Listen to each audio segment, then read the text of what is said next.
About the next assignment, and this assignment is going to give us a chance to play around with SQL, right, and setting up a relational database. And so the previous assignment gave us a chance to convert a requirements, right, several paragraphs, into a formal representation using class diagram. Here we give you the class diagram, and ask you to convert this into a relational model, right? So you'll be creating tables, and then once you have the relational model, you'll be asked to do all sorts of operations on it, right? So that you get a chance to play around with select, insert, update, delete, interacting with this database. You'll also be asked to interact with it using store procedures and triggers. So let's take a look at this. So this class diagram describes an application that allows us to build dynamic websites, right? So something like Wix or Squarespace, or that they need a model, a data model that represents a website, right? So that you can create any number of websites, and websites can have any number of pages. Each page can have any number of widgets. You can drag and drop all sorts of widgets onto the page. So they need a data model to represent this in their database. So here we have a generic person that has all the attributes that are common to every human being. First name, last name, password, email, date of birth. Also, we have the person having several phone numbers, several addresses. And then we have two dedicated folks that are either in the user role or the developer role. This can be implemented in several ways. It could have been just person and maybe a role table. That could have been a way to implement it. But here we wanted to give you a chance to practice implementing inheritance. Inheritance is a object-oriented concept that doesn't have an equivalent in relational databases. Nevertheless, there are 3 or 4 different ways that we could perhaps try to model inheritance and specialization using relational database. So just to give us a chance to play around with that, here it is. So we have the user and the developer. They have a couple of unique attributes for users and developers. A user has whether they have agreed to the privacy policies and the agreement and whatnot. So it's just a flag saying yes, they have accepted their user agreement. Whereas a developer, to be a developer, you have to be given an API key or a key so that you can actually develop applications inside of this website. Right? So in that case, because we have specific features or attributes for each one of them, this cannot be modeled as an enumerated data type, right? As a role, right? Because you have fields that are specific to each one of these, right? So it has to be an inheritance. Here we have also a developer can have a relationship with websites. So a developer can create a website, can create any number of websites. They can be the authors of the website, or they can invite other folks to have other roles in this website. So I might be the creator, but you might be the editor. You might be the reviewer. Some other folks can be whatever, right? So each one of us can have different roles, can have different privileges. Excuse me. And so notice that there's a one-to-many relationship between the developer and the website. And notice it's an aggregate relationship, meaning I can create the website, but once I create it, I may be if somebody removes me, it does not trickle down to the website. Right? Even after I'm gone, right, and the relationship is removed between the two, the website can exist beyond me. Yes. So there is no life cycle dependency between a developer and a website. If I delete the developer, it does not cascade down to the website. And so also a website can be made up of many pages, right? So one website can have the about page, the home page, the contact page, the feedback page, a whole bunch of pages. But notice here that we have we do have a composite relationship, right? Meaning if I remove the website, all the pages are removed as well. Right? So the delete operations on the website cascade down to the pages.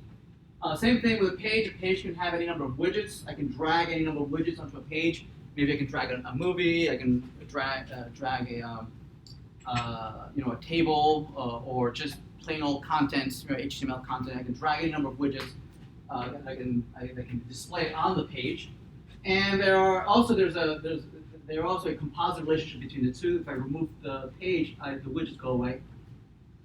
Now there are a whole bunch of types of widgets, right? There are image widgets, there are YouTube widgets, there's a small number of widgets. Each widget, all widgets share several attributes that are common to all widgets, right? All widgets can have a name, a width, height, the style class, the text, the order in which the widgets can be displayed like in order, and you can like drag widgets up and down, so you can change the order of the widget.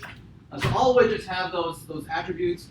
But then you have other widgets that have additional attributes, such as the YouTube widget is this URL where the YouTube was captured from, whether it's shareable, whether you can share with other folks, whether you can expand it and it can blow it up into the full screen. If it's an image, also has a source that points to where the image lives. HTML is the actual raw HTML content text. And heading is the size. So heading is just like a title, and you can say how big you want it, size 1, 2, 3, and so forth. So those are attributes that are specific to each one of these. Again, this is being modeled using the inheritance, right? And again, inheritance does not have a direct one-to-one implementation on relational databases. So we'll have a chance to practice. I believe what we do is that we ask you, and there's like 3 or 4 different strategies on how to implement or model inheritance in relational databases. So we ask you to use one strategy implementing this inheritance, and we ask you to implement a different strategy to implement this inheritance. Right? Just to give you a chance to practice.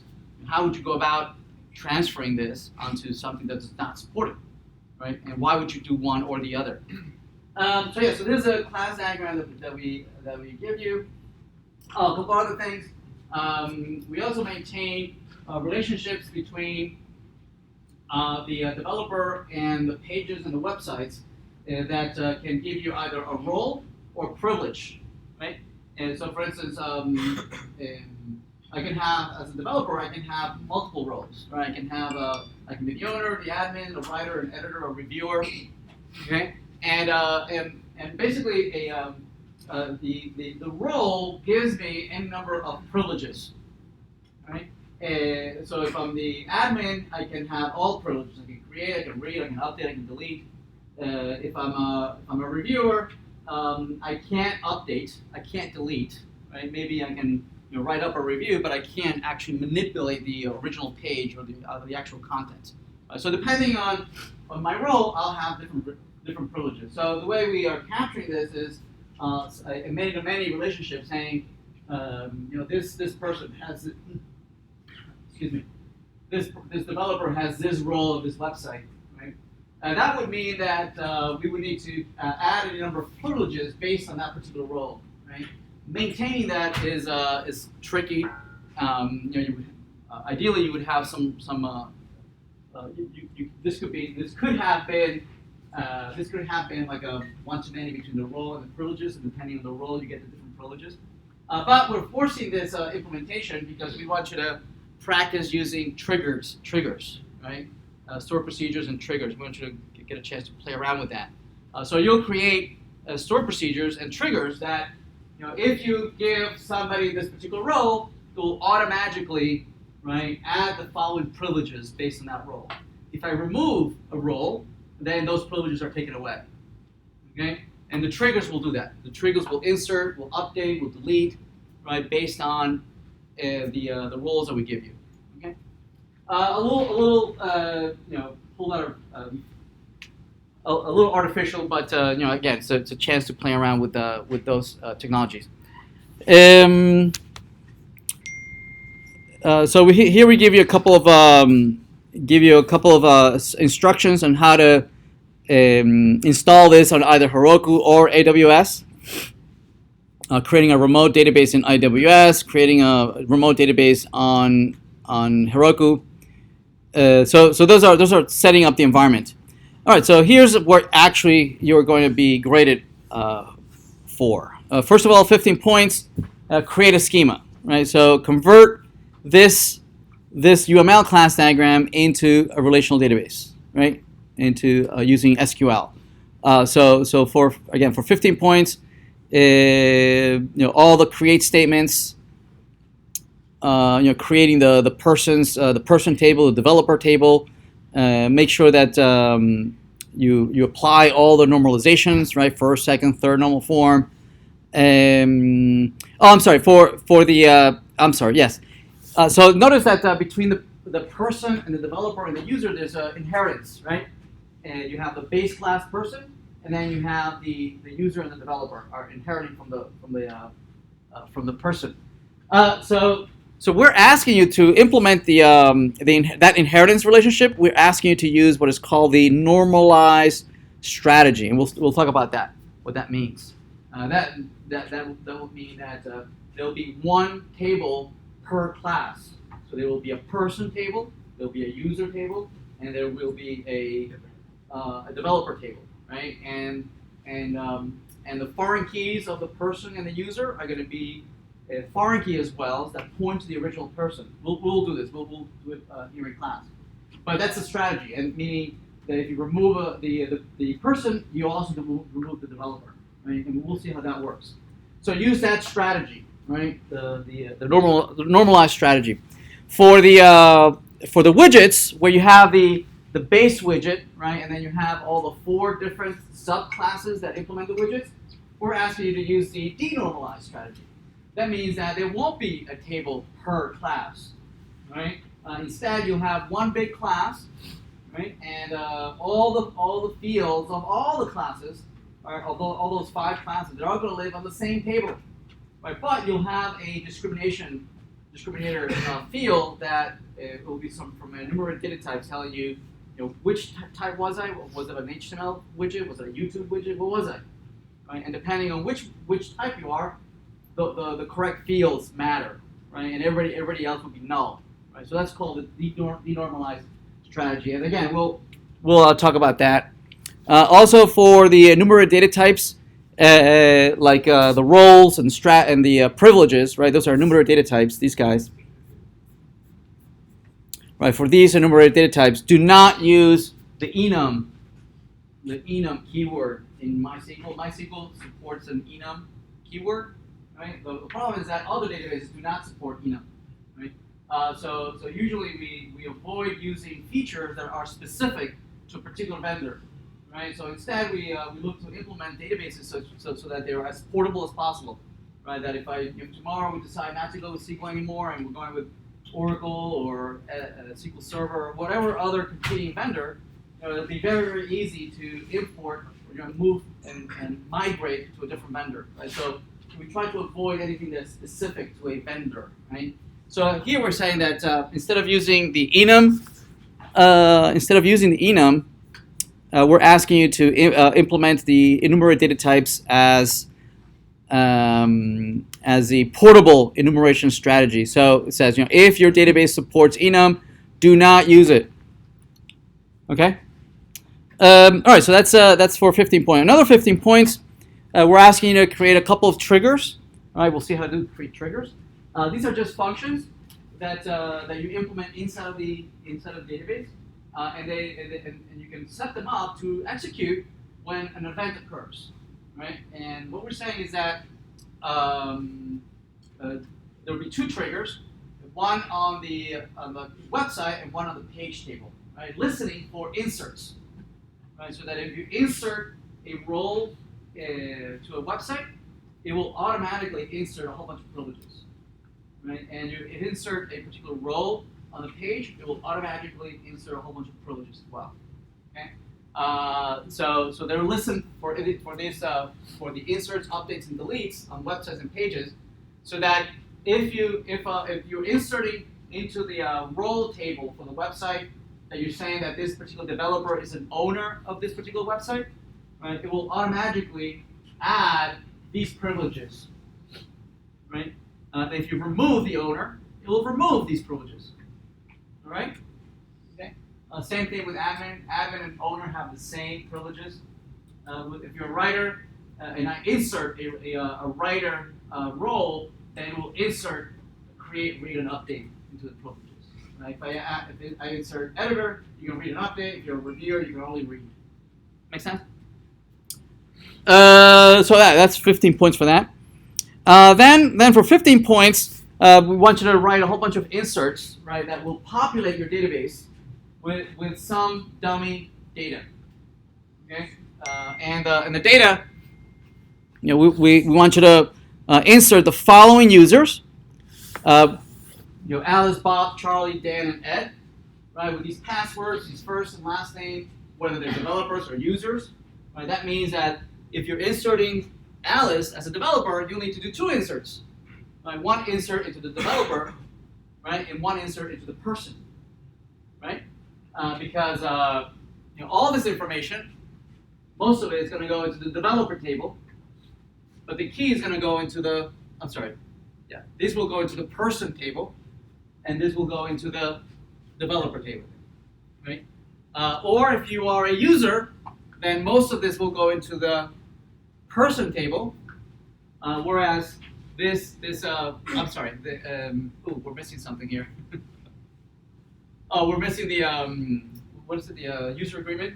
Yes. Right, so say true. It's set to true. Yes, they selected it. Okay.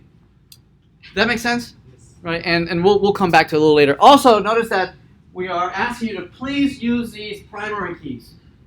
Right, normally, we can let the database choose for us the primary keys. We're asking you to use these specific primary keys because the TAs are going to have a whole bunch of scripts that are going to run and test certain things on your database, and they won't work if you're not using these primary keys. Okay. Also, in the other subsequent queries in your homework, you can assume that you know these IDs. All right. So if somebody says change Alice's role from admin to a writer, right? Then you know that Alice's ID is 12. Yes. So you can assume that Alice is 12. Yes. All right.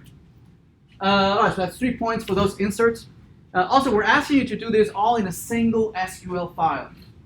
Right. In your SQL file, the first thing that you should do is just drop everything. Right. Remove any databases that were there.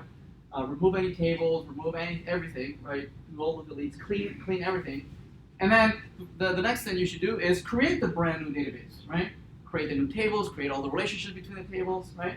And then the next thing you do, you create all the procedures. Right. And finally, you start inserting. Right. Then you do all these inserts. Okay. So create all these users. Create all these websites. Create Facebook, Twitter, Wikipedia, CNN, CNET, Gizmodo. With these descriptions, who the owner is, who the editor is, who the admin is, and how many visits have gone to those websites. And notice the IDs. Please use those IDs. Right? So, for instance, if I say here that for Facebook, Alice is the owner, that means you're going to have to do an insert into the role table for Alice, and that's going to trigger your store procedure, right, to do a whole bunch of inserts into the privilege table, right? And if same thing with Bob, right? If Bob is the editor, you know Bob's ID. I think it's 13. You'll say, well, I want to give Bob the editor role. That means that the trigger is going to insert a whole bunch of privileges for Bob, right? And same thing for Charlie and whatnot. Yes. What else? Yeah, that's it. So a whole bunch of inserts. So 6 inserts for pages. For websites. 5 inserts for pages. So create a couple pages. A landing page for CNET. An about page for Gizmodo. A contact for Wikipedia. A preferences for CNN. And a profile page for CNET. And who the editor, owner, and writer is for that page. Okay. And finally, let's see, create a couple widgets for certain pages, for the home, about, contact, and whatnot pages, and the pages are these pages right here, these pages right there. For Alice, Oh, okay. So notice these phones. These phones, you can have any number of phones, but one of them is a primary phone. Okay, and one is a primary address. Right. So not all of them are primary. Only one of them is. So we're asking you to insert that, right? When you are inserting the for Alice, these are the addresses for Alice, and these are the phones for Alice. But the one in bold is the primary.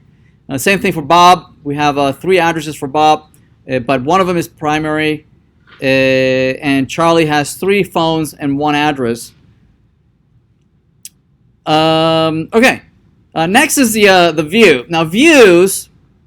So you create the schema, right? You create all these tables, you create all this, right? But oftentimes you need to create reports. You need to create a who was the best? What page was mostly viewed? Every month for the last half the year, right? You like to generate these reports, and to do that you need to join this table with this other table, group them, do the average, and calculate all sorts of things. Yes. If you can do that in a single select statement, right? Or maybe several nested select statements. Oftentimes that select statement becomes something useful that you want to run every week maybe or every month, and you want to. So typically we can create a view that can group together all this information, right? That is spread out over all your tables and bring it all together into a single place. A single view, right? Views look very much like tables, but they're not real tables, right? They're the result of executing all these queries and reporting it. So create a view called developer roles and privileges, and it should have this following information: the developer's first name, last name, username, email. So that means that I need to fetch information from the users and the developers table, right? From the developers and the person table, right? And together, I want to know the website's name that are related to this person, and the website visits, and the website's last updated for that particular user, for that particular developer. That means I need to join, right? I need to join that developer with all the website that person is related to, right? Also, the developer's name, role, and privileges for that website. Any pages, any titles and views associated with that website, and the role for that particular page, and privileges for that particular page. So it's a report. I want to see who's working on what. Right? I want to see all the developers and what are they working on. When it says, I can see Alice is working on Facebook, CNN, and CNET, right? And she's working on these particular pages for those websites. Oh, and look, and these are her roles for those particular pages. Make sense? So it's a big report. Finally, for the last 15 points, implement queries. So create SQL statements that are going to select and do the following. Retrieve developers. Retrieve all the developers. That's easy, right? Select star developers. Or retrieve a developer whose ID is 34. Right, I think that's Charlie. Retrieve all the developers who have a role in Twitter other than owner. So not owner. So I want to know who's the writer, the reviewer, the admin, but not the owner. Right? Anybody but the owner. Retrieve all developers who are page reviewers of pages with less than 300,000 visits. Retrieve the writer, developer who added a heading widget to the CNET homepage. So there's several queries here. So there's several select statements. A couple of updates. Update Charlie's primary phone number to be 333-444-555. Update a widget, update a page, and update a role. So swap Charlie's and Bob's role in CNET. So Charlie's role becomes Bob's role, and Bob's role becomes Charlie's role. And finally, a couple of deletes. Delete Alice, primary address, contact page. Update the page. Remove the last update page in Wikipedia, and remove CNET's website as well as all related roles and privileges. So everything should cascade all the way down. So deliverables. So we want a single SQL statement. Actually, wait a minute. Oh, the TAs, I think, split this into several SQL statements. Wait a minute. All right, I think the TAs changes a bit. I would have preferred a single SQL statement. All right, let me ask the TAs how they want it, because they're going to grade it. So I thought always it would be better to just have a single SQL statement. Anyway, for Heroku, right, we need to know. You might need to invite us as co-developers in Heroku. If you need help setting up the database, you'll need to invite us. All right. Any questions? So that is what we're going to cover for the next couple weeks. All right. All right.